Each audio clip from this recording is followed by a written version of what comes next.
አንድ ጊዜ ምን ሆነ መሰላችሁ? እኔ በማገለግልበት በሰንበት ትምህርት ቤት ጓደኞቼ የማውቃቸው ልጆች ጥፋት ያጠፋሉና እንዴት እንደዚህ ያደርጋሉ? እነሱ ሰንበት ተማሪዎች አይደሉ? እንደዚህ አይደሉ ብዬ በአእምሮ የነቀፍኳቸው። የሚገርማችሁ ወዲያውኑ ያ በእነሱ የፈረድኩት ነገር A few moments later እኔ ተመልሶ ሲደርስ አስታውሳለሁ። እርግጠኛ ነኝ ብዙዎቻችሁ በተደጋጋሚ እንደዚህ አይነት ነገር ገጥሟቸዋል ብዬ አስባለሁ። ኢቭን እንኳን ልጆች እያለን ሰው ሲወድቅ በጣም ከሳቅን ከትንሽ ደቂቃ ወይም ከትንሽ ጊዜ በኋላ በዛ ሰው ይሳቅ ነው እኛ ተመልሶ ሲደርስብን አስታውሳለሁና ዛሬ በሰው መፍረድ ለምን እንደሌለብን የሚያስከትለው ጉዳትና ሰው ከመፍረድ ኃጢአት ለመጠበቅ ምን እናድርግ የሚለውን ነው የምንመለከተው። ይግለጥልናል። ለመሆኑ ለምንድን ነው በሰዎች መፍረድ የሌለብን? የመጀመሪያው እኛ ንጹሃን ስላልሆንን ነው። ክርስቲያኖች ምናልባት አንድ ኃጢአት ባንሰራ ሌላ ኃጢአት እንሰራለን።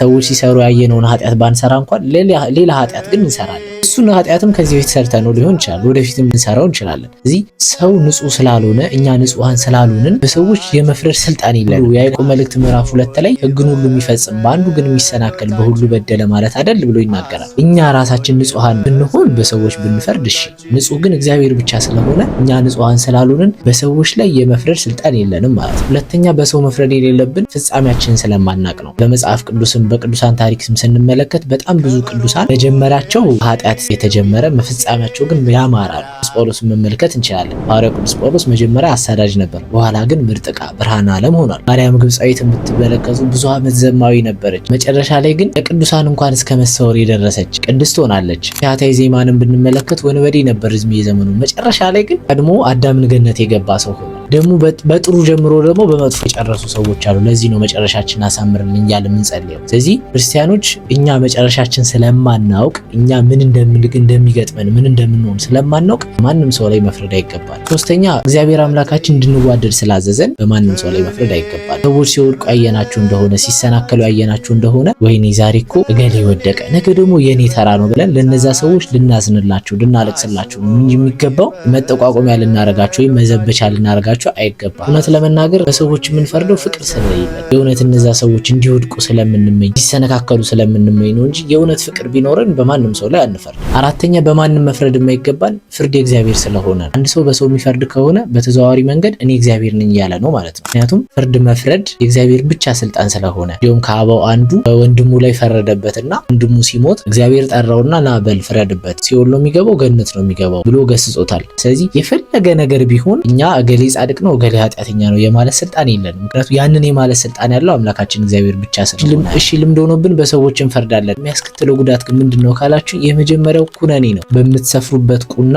ይሰፈረላችኋል፣ በምትፈርዱበት ፍርድ ይፈረድባችኋል ብሎ ይናገራል። ክርስቲያኖች እኛ የሰዎችን ኃጢአት የምናስታውስ ከሆነ እግዚአብሔርም የኛን ኃጢአት ያስታውስብናል። እኛ የሰዎችን ኃጢአት የምንረሳ ከሆነ ደግሞ እግዚአብሔርም ደግሞ የኛን ኃጢአት ይረሳልናል። ስለዚህ ምን እናርግ ካላችሁኝ እግዚአብሔር እኛ እንዲምረን እንዲራራልን ይቅር እንዲለን ከፈለግን እኛም ሰዎችን እንማራቸው እንራራላቸው ይቅር እንበላቸው። ሁለተኛ ሰዎች ይህንን ነገር እንዴት አደረጉት ብላችሁ በሰዎች ከፈረዳችሁ ያን ነገር እንዴት እንዳደረጉት እስከምታዩ ድረስ በእናንተ ይደርሳል የሚል ነገር አንብቤያለሁ። በሰዎች የምንፈርድ ከሆነ በእነዛ ሰዎች የፈረድነው ፍርድ በእኛ ይመጣል። ታስታውሱ ከሆነ ነቢየ እግዚአብሔር ቅዱስ ዳዊት ብዙ ሚስቶች እያሉት የኦርዮንን ሚስት በመቀማቱ ኦርዮንን በማስገደሉ ነቢዩ ናታን ወደ እርሱ ይመጣና ንጉሥ ሆይ በአንተ መንግስት ትልቅ ኃጢአት ተደረገ። አንድ ባለጸጋ ሰው ብዙ በጎች የነበሩት ሰው አንድ ድሃ በግ ወስዶ ለራሱ አደረገ። እንግዳ ሲመጣበት አርዶ አወራርዶ እንግዳውን ሸኘበት። ይሄ ሰው ምን አይነት ቅጣት ይቀጣ ብሎ ጠየቀው። ንጉሥ ዳዊትም ስለ አንድ ፋንታ 4 ይክፈል ብሎ ፈረደ። ኦ ንጉሥ ፈታይ ከበረስከ፣ ንጉሥ ሆይ አንተ በራስህ ፈርደሃል። አንድ ባለጸጋ ብዙ በጎች የነበሩት የተባልከው አንተ ነህ። አንተ ብዙ ሚስቶች ነበሩ፣ እንግዳ መጣበት፣ ፈቃደ ስጋ መጣብህ። ከአንተ ከብዙ ሚስቶች መካከል መርጠ ፈቃድን መፈጸም ስትችል የአንዱን የምስኪኑን የኦርዮንን ሚስት አስነወርክ። በዚህ ምክንያት ስለ አንድ ፋንታ 4 ትከፍላለህ ብሎ ንጉሥ ዳዊት ራሱ የፈረደውን ፍርድ በ4 ቅጣት እንዲቀጣ።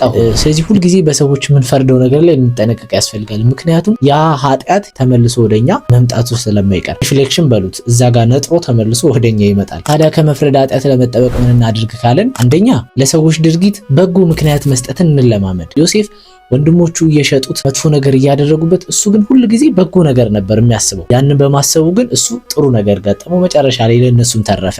እዚህ ሰዎች መጥፎ ነገር እንኳን ሲያደርጉ ብናያቸው ከመፍረድ ይልቅ በጎ ምክንያት መስጠት እንልመድ። ለምሳሌ ሚስት የምትነጫነጭ ከሆነ ቤት ውስጥ እንደዚህ ከሆነ ሊሆን ይችላል፣ ያንን ነገር ለመረዳት መሞከር። ከስራ እንደዚህ ሆኖ ሊሆን ይችላል የመጣው እንደዚህ ነገር ተፈጥሮ ሊሆን ይችላል ብሎ ለሰዎች ድርጊት በጎ ምክንያት ለመስጠት እንሞክር። ሰው እኮ ወዶ ክፉ አይሆንም አይደል? እውነትም ከሆነ ያን ሰው ለመመለስ መሞከር አይሻልም? ሁለተኛ የዛን ሰው በጎ ነገር ማሰብ። ሰው ሁሉ ነገሩ ክፉ አይደለም። እንደድሎ ነው እኛ ትልቅ ነጭ ወረቀት ትንሿን ጥቁሯን ነው እንጂ የምንመለከተው። ሰው በጣም ብዙ በጎ ነገር አለ። ፎልት ፋይንደር ከምንሆን የሰውን በጎ ነገሩን ማሰብ፣ ጥሩ ጎኑን ማሰብ በሰዎች ኃጢአት ከመፍረድ ያድነናል። አንድ አባት ነበሩ በዜና አበው ላይ አንድ መነኩሴ በዓት ሲገቡ በዓቱ በጣም የተዝረከረከ ነው። እንትኑ እዚህ ጋር እቃው እዚህ ጋር ፍራሹ ያልተነጠፈ ምናምን ዝርክርክ ያለ ነበርና ምን ብለው አሰቡ? ይህ መነኩሴ ዓለሙን ትቶታል ማለት ነገር ዓለሙን ትቶታል ማለት ነው። የሚያስበው የእግዚአብሔርና የእግዚአብሔርን ሐሳብ ብቻ ነው ብለው አሰቡ። እዛ ወደ ሌላ መነኩሴ ደግሞ አባት ቤት ሲሄዱ ያ መነኩሴ ደግሞ ቤቱን አስተካክሎ ጠርጎ ፍራሹ ተነጥፎ እቃው በስትክክል ተቀምጦ ምናምን ያያሉ። አሁን ደግሞ ምን ብለው አሰቡ?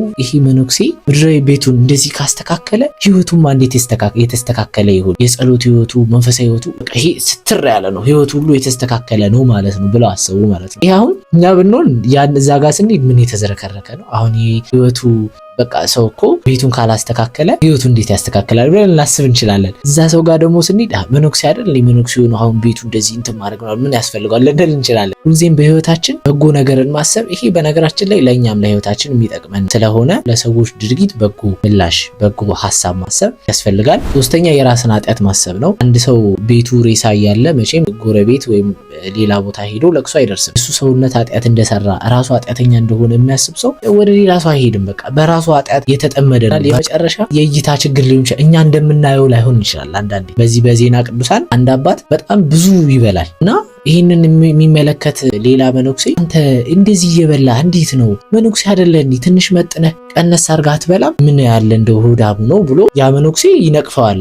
ብዙ የሚበላውን እግዚአብሔር ተገልጾ ምን አለው ይላል፣ አንተ የምታየው የሚበላውን ነው፣ እኔ የሚያደርግልኝን የሚሰግደውን የሚጸልየውን ሌሊቱን ሙሉ እንዴት አድርጎ ቀጥ ብሎ እንደሚያድር አንተ አታይም፣ አንተ የሚበላውን ነው የምታየው፣ በማታውቀው ነገር አትግባ ብሎ እግዚአብሔር ገስጾ ጋር እዛ መነኩሴ ጋር ደግሞ ሄዶ ብላ፣ በደንብ አገልግለኝ፣ በደንብ ስገድ። ምክንያቱም ያ መነኩሴ የሚበላውን ሲቀንስ ለእግዚአብሔር የሚሰግደውን ስግደትና የሚጸልየውን ጸሎት ቀነሰበት። ስለዚህ እኛ እንደምናየው ላይሆን ስለሚችል በሰዎች መፍረድ አይገባንም። እግዚአብሔር አምላክ በሰዎች ከመፍረድ ኃጢአት ሁላችንንም በቸርነቱ ይጠብቀን፣ የሰማኑን በልቡናችን ያሳድርብን። ይቆየን።